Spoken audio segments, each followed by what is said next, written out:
Ribosome, बाकी सगळं आपला भाग इथला झालेला आहे, बरोबर आहे. आता रायबोझोम या ठिकाणी याच्यामध्ये तुम्हाला सांगितलं की रायबोझोम या शब्दाचा अर्थ या ठिकाणी कसा तर तुम्हाला कल्पना देतो. मी तुम्हाला सांगितलं की रायबोझोम ज्या एंडोप्लाझ्मिक रेटिक्युलमवर रायबोझोम असले तर तो एंडोप्लाझ्मिक रेटिक्युलम कसा असतो म्हणलं सांगितलं, खरखरीत, खडबडीत, बरोबर, रफ असल्यासारखं, बरोबर आहे, असा त्याचा अर्थ आहे. आणि जे त्याच्यावर रायबोझोम नसतं ते स्मूथ असते. त्याचे उदाहरण वेगवेगळे देऊन सांगितलं होतं तुम्हाला मी, राईट.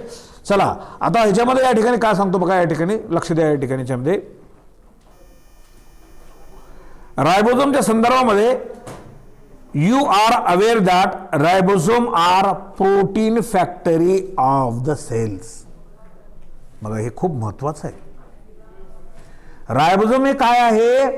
प्रोटीन तयार करणारी फॅक्टरी आहे. आणि त्या प्रोटीनमुळे आपल्या शरीराचं बॉडी बिल्टअप होते, बांधणी होते आपल्या शरीराची. आणि प्रोटीन जेवढे टणक असतील तर तुम्हाला सांगितलं प्रोटीननं बनलेला टणक भाग असतो. आपली त्वचा, उदाहरण दिलंय तुम्हाला, त्वचा हे प्रोटीननी बनलेले आहे, बरोबर आहे. सिंपल प्रोटीन आहे त्याच्यामध्ये. त्याच्यापेक्षा टणक केस आहेत आपले, हायर प्रोटीन आहे ते. त्याच्यापेक्षा टणक नख आहेत आपले, बरोबर आहे, नाखून, बरोबर आहे. हा, नखाला जास्त हे लावायचं, हे ठेवायचं नाही बरं का, नख जास्त. लक्षात आलं, आपलं बायलूच्या शाळेत त्यांना लपवली ती. आता हे नखाला आपले नख जास्त वाळू द्यायचे नाही. सायन्सचे विद्यार्थी आपण, लक्षात आलं काय म्हणतो. हाताचे पायाचे नख कान, त्याच्यामध्ये दुर्गंधी घाण बसते आणि त्याच्यामुळे त्या ठिकाणी आपली फॅशन होईल, मान्य आहे, बरोबर. काही काही लोक महिलामध्ये सुद्धा मी बघितलेलं आहे. आता तेवढ्या महिला दिसत नाही ते मला, पण पूर्वीच्या महिला खूप लांब लांब असे नख ठेवायची ती. आलं लक्षात. नाही तिथे तिने कलर लावले, त्याला काही नाही, तिथे नखपालिश लावलेली. आता ते त्याचा तो विषय पर्सनल, पण वैयक्तिक आपण म्हणायचं नाही, परत सामूहिक म्हणू आपण, बरोबर आहे. असं राहायचं की नॅचरल राहायचं, नैसर्गिक, जबरदस्त, तब्येत में, हालात में. त्याच्यापेक्षा शरीर प्रकृती सुंदर ठेवायचे बघा, आरोग्य मजबूत ठेवायचं, ते त्याच्याकडे लक्ष द्यायचं. लक्षात आलं काय म्हणतो. त्याच्यापेक्षा जगामध्ये आरोग्यापेक्षा दुसरं काही नाही. आप भला तो जग भला वरना परदेश भला. हम मर गए दुनिया डूब गई. हम मर गए बोले तो अगर हम अच्छे होंगे तो पूरी दुनिया के काम किए सभी लोग, बराबर है क्या. ये बायोलॉजी का पढ़ाना, बाद में आना, बाद में घर को जाना, घर के रोग दिखना, सब आपण हे तो ठीक आहे ना. म्हणून प्रकृतीकडे लक्ष द्या. हेल्थ इज वेल्थ, हे मी ठोसून सांगतो, मुलांनाही सांगतो, मुलींनाही कल्पना देतो. आरोग्याकडे लक्ष द्या. आरोग्य जर वाया जर गेला तर तुम्ही कितीही जर काही जर करून ठेवलात, जमून ठेवलात, सगळं मातीमोल होते, बरोबर. कारण मला बायोलॉजीशी संबंधित जे जे आलं मी ते सांगत जातो. चलो असू द्या. बघा या ठिकाणी काय सांगतो, यू हॅव अवेअर दॅट, तुम्ही याच्याबद्दल जागरूक आहात असं म्हणताय. Ribosome are protein factory of the cell. सेलची प्रोटीनची फॅक्टरी आहे, सेलमध्ये प्रोटीन तयार करणारी कोण? रायबोझोम आहे, बरोबर आहे. पेशीमध्ये रायबोझोम असल्यामुळे प्रोटीन तयार केलं जातं, ती फॅक्टरी आहे असा त्याचा अर्थ आहे. म्हणून they use the genetic information to synthesize the protein. म्हणून काय होतं, they use the genetic information. Genetic म्हणजे अनुवंशिक जे गुण असतील त्याची माहिती जी असेल, बरोबर आहे. They use the genetic information to synthesis protein. Protein तयार करण्यासाठी जे अनुवंशिक गुणधर्म लागतात त्याच्यात उपयोग होतो, असा त्याचा अर्थ त्या ठिकाणी. Ribosome were first observed as dense particle in electron micrograph of a cell by scientist Palade in 1953. कोणत्या शास्त्रज्ञाने डेन्स पार्टिकल जे आहे तर सायंटिस्ट कोणता आहे? पॅलेड नावाचा शास्त्रज्ञ आहे. 1953 मध्ये त्याने हे दाखवून दिलं. तत्पूर्वी कोणालाच माहित नव्हतं. रायबोझोमचं फंक्शन माहीत नव्हतं, रायबोझोम हे काय माहीत नव्हतं, त्यानं दाखवून दिलं. म्हणून हे का दाखवून दिलं त्या ठिकाणी, ribosome were first observe as a dense particle in electron micrograph of cell. Electron micrograph, micro म्हणजे सूक्ष्म, ग्राफ म्हणजे पाहिलं जाणारं, त्याच्यातून पाहिलं जाणारं बारीक सूक्ष्म असं, त्याच्यामधून त्यानं दाखवून दिलं असा त्याचा अर्थ आहे. Ribosomes are made up of, बघा, ribosomal RNA and protein. Ribosome हे तयार होतो कशांमुळे त्या ठिकाणी होतो बघा. Ribosome are made up of, made up of म्हणजे चहाने तयार होणे. रायबोझोम हा तयार होतो कुणी कशामुळे होतो? रायबोझोमल RNA आणि प्रोटीन. लक्षात आला का म्हणतो? असा त्याचा अर्थ त्या ठिकाणी. हे RNA जेनेटिक आहे, जेनेटिक मटेरियल आहे. RNA माहिती आहे ना मला? RNA DNA माहिती आहे ना? जेनेटिक मटेरियल आहे ती दोन्ही. आता हे वाटलं तर हे तर सांगतो तुम्हाला. DNA deoxyribose nucleic acid, RNA ribose nucleic acid, त्याचा लॉंग फॉर्म सांगितलं. आणि DNA जर तुम्हाला अर्थ सांगतो आता वाटलं तर थोडंसं याच्या अगोदरही सांगितलेलं तुम्हाला, तरी मी या ठिकाणी सांगतो. DNAची चेन एवढी मोठी असते, सगळे DNA सारखे असतात, सगळे DNA सारखे असतात. मात्र प्रत्येकाचा DNA किंचित जो फरक असतो तो दुसऱ्यामध्ये दिसून येत नाही, तो किंचित फरक. उदाहरणार्थ याच्यावरून DNAचं कल्पना करा तुम्ही. कधी DNA कसं असतं म्हणलं तर आता मी हे उदाहरण देतो, त्याच्यावरून लक्ष ठेवायचं. हे आपला हा भाग आहे ना चेहरा, एवढा भाग सगळ्यांचाच सारखा आहे. कपाळ जिथं पाहिजे तिथंच आहे, डोळे जिथं पाहिजे तिथंच आहेत, नाक जिथं आहे तिथंच आहे, कान जिथं पाहिजे तिथंच आहेत, ओठ जिथं पाहिजे तिथंच आहेत, वरचा नोटी किंवा त्या ठिकाणी अप्पर ज्या लोअर ज्या जिथे तिथंच आहेत, केसांचा भाग जिथं आहे तिथंच आहे. लक्षात आला? इसमें किसी की कोई बदल नहीं है. ये जहां है वहां से. आपले किसी की आंख यहाँ है तो पीछे है किसी की आंख, बराबर. नाक यहाँ है तो ऐसा साइड में है क्या? नहीं है. मात्र लक्षात घ्या, सगळ्यांचा चेहरा असाच आहे, मानवाचा म्हणतो. लक्षात आलं? मात्र लक्षात घ्या, शब्द मी काळजीपूर्वक उच्चारतो. मात्र असा चेहरा दुसरा होणे नव्हे जगामध्ये. सच है कि गलत बात है? हो सकता है ऐसे अवले जवले बच्चे हो सकते हैं, जुळवे असू शकतील, मात्र एक्झॅक्ट 100% राहू शकत नाही. That is a DNA. समझ में आ गई बात? DNA कैसा होता है? सबका एक जैसा ही होता है असं मी म्हणलेलं आहे. बघा लक्षात घ्या. आणि ह्याच्यातून काय केलं जातं हे सांगतो तुम्हाला. DNAचं हे आपलं खूप करेक्ट उदाहरण आहे. चेहऱ्याचं तुम्हाला दिलं ना मी उदाहरण, खूप करेक्ट आहे. हा चेहरा सगळ्यांचा जिथं आहे तिथंच आहे, चेहऱ्याचा भाग आहे पूर्ण. लेकिन इतनी ही जगह के अंदर सब में एक जैसी नहीं. समझ में आ गई बात है? क्या बताया मैंने तो? म्हणून DNAची टेस्ट करून गुन्हेगाराला शोध केला जातो. DNAची टेस्ट करून काय केली जाते? गुन्हेगाराचा शोध घेतो. आता तुम्हाला सांगतो, उदाहरण सांगतो. आता तुम्हाला कल्पना देतो. या ठिकाणी समजा एक अपत्य आहे, दवाखान्यामध्ये होतं. स्त्री जातीचा अपत्याला भाव नाही, पुरुष जातीचा अपत्य जर असेल तर त्याला व्हॅल्यू आहे. त्याची चोरी होते.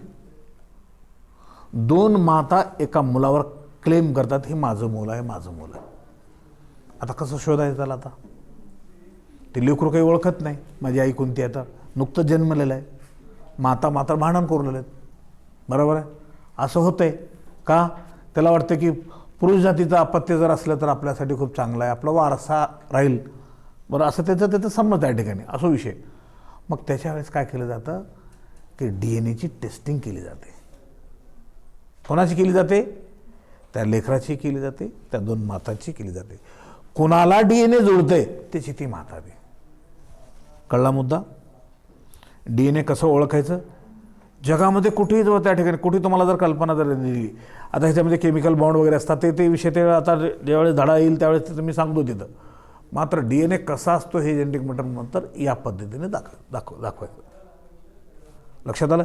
हे सर्व DNA हे न्यूक्लियसमध्ये असतात. कशामध्ये असतात? केंद्रकामध्ये असतात. आता ह्याच्यामध्ये आलं तर मी सांगणार तुम्हाला. चला पुढे. एवढं लक्षात ठेवा, हे कुठे उपयोगी पडते. हे तुम्ही DNAच्या मध्ये हे जर विसरून जर गेलात तर तुम्हाला कळणारच नाही. DNA काय आहे की काय नाही, की केमिकल कसं आहे की काय नाही, की कोणते आहेत की काय बॉन्डिंग काय, काहीच कळणार नाही. मात्र हे लक्षात ठेवा. चला पुढे बघा. Ribosomes are made up of ribosomal RNA and protein. They do not have any membranous covering around them. काय म्हणते? प्रत्येक सेल ऑर्गॅनेलच्या वरच्या बाजूला कव्हर आहे, बरोबर. मेम्ब्रेन, प्लाझ्मा मेम्ब्रेन म्हणा किंवा कोणतं तरी आवरण म्हणा, आउटर मेम्ब्रेन, इनर मेम्ब्रेन, मायटोकॉन्ड्रियामध्ये होतं, एंडोप्लाझ्मिक रेटिक्युलममध्ये होतं, त्या ठिकाणी गॉल्जी कॉम्प्लेक्समध्ये होतं. मात्र ह्याच्यावर आउटर मेम्ब्रेन असं काही राहत नाही. कळला मुद्दा? चला पुढे बघा. या ठिकाणी पुढे इथं आकृती दिलेली आहे. या आकृतीमध्ये आपण या ठिकाणी बघायचं. या ठिकाणी बघा, एका साईडला प्रोकॅरियोट दिलेलं आहे, दुसरीकडे युकॅरियोटिक दिलेलं आहे. दिले ना? बरोबर आहे. आणि त्याच्यानंतर याच्यामध्ये बघा या ठिकाणी काय दिलेले आहेत बघा. रायबोझोमचा वरचा एक भाग आहे, स्मॉल सब युनिट म्हणलेलं आहे, आणि इथं खाली काय म्हणताय, लार्ज सब युनिट. युनिट म्हणजे त्याचा भाग, वर छोटा भाग आणि खाली मोठा भाग. लक्षात आलं का म्हणतो? आणि त्याच्यानंतर या ठिकाणी 30S सब युनिट आहेत. बरोबर आहे. त्याच्यामध्ये 16S स्मॉल RNA आहे. बरोबर. नंतर 21 प्रोटीन्स आहेत, ते मॉलिक्यूल आहेत त्याचे. लक्षात आलं? आणि इकडं या ठिकाणी युकॅरियोटिकमध्ये जर बघितलं 18S बरोबर, स्मॉल RNA म्हणजे रायबोझोमल RNA आहे, आणि इकडं 33 प्रोटीन्स आणि 40S सब युनिट्स. सब युनिट म्हणजे त्याचा एकक असणारा भाग, असा त्याचा अर्थ आहे या ठिकाणी. त्याच्यानंतर ते मिळून त्या ठिकाणी इथं तयार झालेलं जे स्ट्रक्चर आहे 50 सब युनिट्स. बरोबर आहे. आणि त्याच्यामध्ये त्या ठिकाणी 23 sub unit small RNA, 5S small RNA, small R दिलेले तिथं पुस्तकामध्ये बघा. बरोबर आहे. आणि 34 प्रोटीन्स, 34 प्रोटीन्सचे मॉलिक्युल्स त्याच्यामध्ये आहेत. आणि याच्यामुळे त्या ठिकाणी 50S त्या ठिकाणी तयार झालेलं आहे. आणि नंतर कंप्लीट रायबोझोम, इथं कंप्लीट रायबोझोम इथं तयार झालेलं आहे. म्हणजे कसे वेगवेगळे तुकडे होते वर, एकत्रित देऊन या ठिकाणी तयार झालेलं आहे. मग त्या तुकड्यामध्ये या ठिकाणी आपल्याला जर बघायचं जर म्हणलं तर 28S स्मॉल RNA, आणि त्याच्यानंतर 5.8S RNA आणि 5S RNA, 50 प्रोटीन्स. बरोबर. आणि नंतर इकडे या ठिकाणी त्याचं कॉम्बिनेशन 60S सब युनिट्स. सब युनिट्स म्हणजे त्याच्यामध्ये असणारे घटक, एक एक भाग. झालं? राईट. हे मान्य आता तुम्हाला? आता त्याच्यानंतर आता या ठिकाणी बघा, आता ह्याच्यामध्ये काय वैशिष्ट्यपूर्ण सांगतो हे या ठिकाणी याच्यामध्ये बघा. In a eukaryotic cell. Eukaryotic cell म्हणजे कोणाला म्हणायचं? युकॅरियोटिक. सगळे सामूहिक उत्तर देऊ नका, फक्त येत असेल तर हात वर करा. यूकैरियोटिक सेल म्हणजे कौन से? उर्दू के बच्चे हैं, कोई भी बोलेंगे. चलो उर्दू के बच्चों को चांस बोलो. यूकॅरियोटिक सेल म्हणजे काय? पण तुम्हाला साध्या गोष्टी लक्ष नाही तर कसं अवघड आहे बाबा ते. हां बोला, कोण बोलतायत? बोलण्याचा प्रयत्न करा, भिवू नका. चुकलं तरी मी काही शिक्षा देत नाही.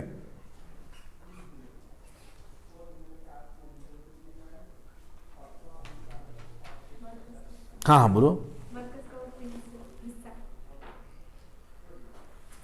हाँ बराबर है, तेरा भी बराबर है. हाँ बराबर है.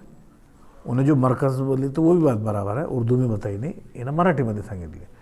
म्हणजे पेशीमध्ये मुख्य जे केंद्रक जे असते ना, त्या पेशीमध्ये जर केंद्रक असलं तर काय म्हणतात त्याला? यूकॅरियोटिक सेल म्हणायचं. ओके चला, काय हरकत नाही. ओके चला, आता या ठिकाणी बघा, मी वाचतो त्या ठिकाणी बघा. In a eukaryotic cell, ribosome are present in mitochondria, plastid and in cytosol. कुठे कुठे जातं म्हणलं या ठिकाणी?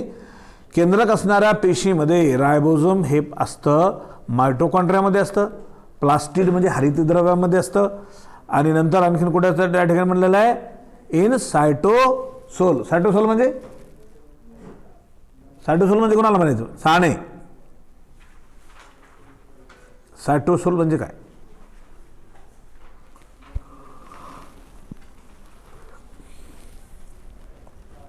कोण सांगतील? सायटोप्लाझम. अरे खूप सोपं. बस बस बस बस बस. सायटोप्लाझम बरोबर आहे, असा त्याचा अर्थ या ठिकाणी. Ribosome in cytoplasm are either found attached to outer membrane, किंवा आउटर सरफेस, त्यालाच आपण रफ एंडोप्लाझ्मिक रेटिक्युलम असं म्हणतो. बरोबर आहे का? बघा आठवा, ते मी शिकवलेलं ते एंडोप्लाझ्मिक रेटिक्युलम. त्याच्यानंतर reticulum and nuclear membrane are freely suspended in cytoplasm. हे सगळं कशामध्ये राहतंय? सायटोप्लाझम मध्ये. ही आपली खोली आहे, या खोलीमध्ये आपण आहोत. ह्या खोलीमध्ये काय भरलेलं आहे? हवा आहे. त्या हवेत आहोत आपण. बरोबर. सेल तसंच आहे त्या ठिकाणी. सेलमध्ये त्या ठिकाणी काय असतं? सायटोप्लाझम पूर्ण भरलं जातं, त्याच्यामध्ये केंद्रक असतात आणि दुसरे ऑर्गनेल असतात. असंच आहे या वर्गाच्या खोलीमध्ये कोण आहेत? मी आहे आणि सर्व माझे विद्यार्थिनी आहेत. लक्षात आलं? असं आता चला पुढे समजण्याची सोपी भाषा सांगतो तुम्हाला. Both are similar in structure and are eighty S type. दोन्हीचं स्ट्रक्चर सारखं असतं, त्याला एजी टाईप्स आपण म्हणतो, असा त्याचा अर्थ आहे. कसा? Each ribosome is made up of 2 subunits. प्रत्येक रायबोझोम 2 युनिटनी बनलेला आहे. एक आहे एक लार्ज अँड दुसरा आहे स्मॉल सब युनिट. बरोबर आहे. वरून जे 2 तुकडे होऊन एकत्र झाले, नंतर मोठा तुकडा खाली तयार झालेला आकृतीमध्ये बघा. बरोबर आहे. त्याच्यानंतर पुढे बघा, bound ribosome generally produce protein that are transported outside the cell after processing in ER and Golgi complex. ER म्हणजे काय? सगळेचे सगळं उत्तर सगळ्यांनी मिळून देणं हे गुन्हा ठरतो. प्रश्न टाकल्यानंतर फक्त असं करायचं. बरोबर आहे. ज्यांना नाही आलं त्यांचं तपासून तर बघू की आपण. बरोबर आहे. बरं आणखीन बघू की एवढं सांगून मी सुद्धा येते का नाही कोणाला.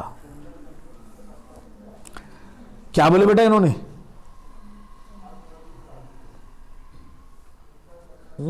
मैं कैसा पहचानता हूं? तवज्जो देना है. तू सांगा मैं. Endoplasmic reticulum. अगर ज़्यादा खामोश बैठे ना, मैं सवाल पूछता हूँ भला, इसलिए क्या करना? तवज्जो देने का. इधर क्या बोल रहे सर? लिखते जाने का उसमें अपने अपने अल्फाज में, मादर ज़बान में जो अपनी उर्दू है, अगर उर्दू में लिखूँ मैं उसमें बोलता हूँ, लिख लेने का उसमें. उसका मतलब नहीं समझ में आया तो पूछने का. वो तो उन्हें पूछते हो रहे. दूसरे तो उर्दू के बच्चे पूछते भी नहीं. इन्हें थोड़ा पूछते, इन्हें थोड़ा, बस वो भी थोड़ा थोड़ा, जिप ज़्यादा, चिप सर को जिप दिल को तसल्ली हुई जैसा. हाँ आप पूछ रहे क्या? पूछ रहे रोते क्या आख्या पोची जैसा बोलते हैं ना उसको, मालूम है ना? हाँ बराबर है. क्या ज़्यादा नहीं पूछने का. क्या करने का जानते हो? बला गई चीज अच्छा, क्या कोई जरूरी नाही असं. बरोबर आहे. आणि मराठीची तर लेकरा ते बी नाही, ते बुवा तशा बाया सगळ्या ते बी तसे चलते सर आपलं उगं चालल्यासारखं नाही. तरी कसं एवढा कुठं शिकायचं आम्हाला, उगं घरचे पाठवून दिलं म्हणून आम्ही येऊ लागलो. नाही तर आम्हाला का शिकायचं का फेकायचं आहे? आता आहे म्हणून दिलं असते मी पुस्तक म्हणतो. असं करू नका. हा चला पुढे बघा. या ठिकाणी काय म्हणतो? Bound ribosomes. हाँ, bound ribosome generally produces the protein that are transported outside the cell after processing in ER, processing of ER and Golgi body. For example, bound ribosomes of acinar cells of pancreas produce pancreatic digestive enzymes. Full stop. Free ribosomes come together and form chain called polyribosome of protein synthesis. Poly म्हणजे अनेक, आणि असे ribosome एकत्रित येऊन त्या ठिकाणी काय होतो? अनेक रायबोझोममुळे त्या ठिकाणी प्रोटीन तयार होतो, आपलं बॉडीचं बिल्टअप होतो, असा त्याचा अर्थ. चला आता त्याच्यानंतरचा आता पुढचा भाग या ठिकाणी आहे. आता इथे या ठिकाणी पुढे दिलेलं या ठिकाणी बघा. या ठिकाणी काय म्हणतो हे याच्यामध्ये बघा. Free ribosome generally produce enzymatic protein that are used up in cytoplasm like enzymes required for breakdown of sugar. शुगरचं स्प्लिटीकरण करणे. ब्रेकडाऊन म्हणजे त्याचे स्प्लिट करणे म्हणजे त्याचे तुकडे होणे असा त्याचा त्या ठिकाणी. बरोबर आहे. Both types of ribosome can be inter changes position and function. आणि हे दोन्ही त्या ठिकाणी आपलं पोझिशन आणि फंक्शन त्याची जागा आणि त्याचं कार्य बदलतात. The number of ribosomes is high in cell actively engaged in protein synthesis. जेवढे रायबोसोमची संख्या जास्त असेल तेवढं प्रोटीन सिंथेसिस कॉम्प्लेक्स तयार होते. कॉम्प्लेक्स लक्षात आलं ना, गुंतागुंतीचं लक्षात आलं, गुंतागुंतीचं त्या ठिकाणी. बरोबर आहे. समजा 2-4 वाळूचे कण आहेत त्या ठिकाणी, वाळूचे कण आहेत आणि जास्त जर ढिगारा लावला तर गुंतागुंत तयार होते त्याची. बरोबर आहे.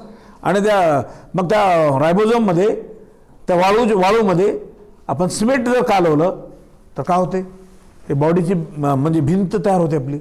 बरोबर आहे का. तसं आहे हे रायबोसोम आपल्या बॉडीचं बॉडी बिल्टअप करत असतं, असा त्याचा अर्थ त्या ठिकाणी. त्याच्यानंतर पुढे बघा, या ठिकाणी ऑलवेज रिमेंबर असं म्हणतं, त्या ठिकाणी नेहमी लक्षात ठेवा, the particle size of ribosome is measured in term of Svedberg unit. Yes, it is a measure of sedimentation rate of the particle in ultra centrifuge. Full stop. It is thus the measures of density and size of the particle. 1 s equal to 10 to the power of 13 minus another 10 to the power of minus 13. बरोबर आहे. त्याचं unit दिलेलं आहे पुढं, म्हणजे त्याचं प्रमाण किती असू शकतो, बारकातला बारीक आणि त्याच्यामध्ये त्याचं असणारं स्वरूप युनिटच्या माध्यमातून सांगितलेलं आहे.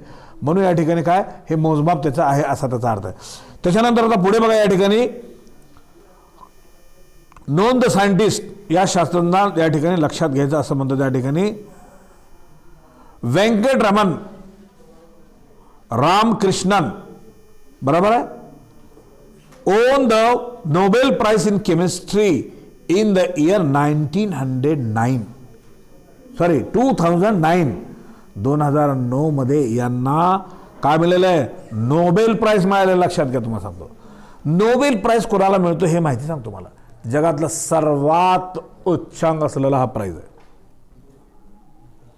जी माणसं केवळ आणि केवळ मानव जातीच्या भल्यासाठी काम करतात त्यांना हे पुरस्कार मिळतो. लक्षात आलं. जो बघा, जो लोग दूसरों के लिए जीते हैं वो अमर होते हैं और अपने जैसे लोग मर के मट्टी में मिल जाते हैं. माणूस, जी माणसं स्वतःसाठी जगतो तो मरतो, जो दुसऱ्यासाठी जगतो तो अमर होतोय. लक्षात घ्या, लक्षात घ्या. का म्हणतो दुसऱ्यासाठी जगणाऱ्याचं नाव ते आपलं कुणीच नाव घेत नाही, कारण आपलंच बस होत नाही. आपल्याला काही थोडं मिळालं तर माझं मलाच बसू ना, तुला काय देऊ रे म्हणतं. म्हणजे नियत आपली दुसऱ्याला द्यायची नाही. पण काही माणसं असतात आपल्याबरोबर असं नाही, बा कोरभर घे बाबा, खा जास्त नाही तर नाही बा, एवढं तरी खा, देतात दुसऱ्याला. लक्षात आलं. ही वृत्ती खूप चांगली. म्हणून त्याच्यामध्ये अशा प्रकारचं, म्हणून आपल्याला पुरस्कार मिळत नाही असले. काय म्हणत नाही, आपल्याला आपलंच बसवत नाही, दुसऱ्याला काय द्यावं.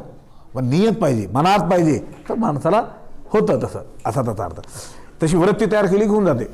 त्याच्यानंतर बघा, यांना आपल्या देशातले व्यंकटरमण यांना मिळालेलं त्या ठिकाणी 2009 मध्ये त्या ठिकाणी for explaining the structure and working of the ribosome. कशावर मिळालेलं आहे, रायबोसोमचं स्ट्रक्चर आणि त्याचं काय वर्किंग, काय काम करते त्याच्यावर त्या ठिकाणी त्याला मिळालेलं आहे. He shared the prize with Yonath Israel मध्ये मिळालेलं आहे अँड थॉमस स्टिजेस US, या 2 शास्त्रज्ञांना हे पुरस्कार मिळालेले आहे.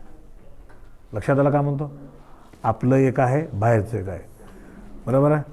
आणि आपल्यामध्ये तुम्हाला मी सांगतो, आपल्या देशातल्या लोकांना जास्त पुरस्कार का मिळत नाही म्हणलं तर आपले लोक काय करतात माहिती आहे का. आपले लोक म्हणजे आपले भारतीय.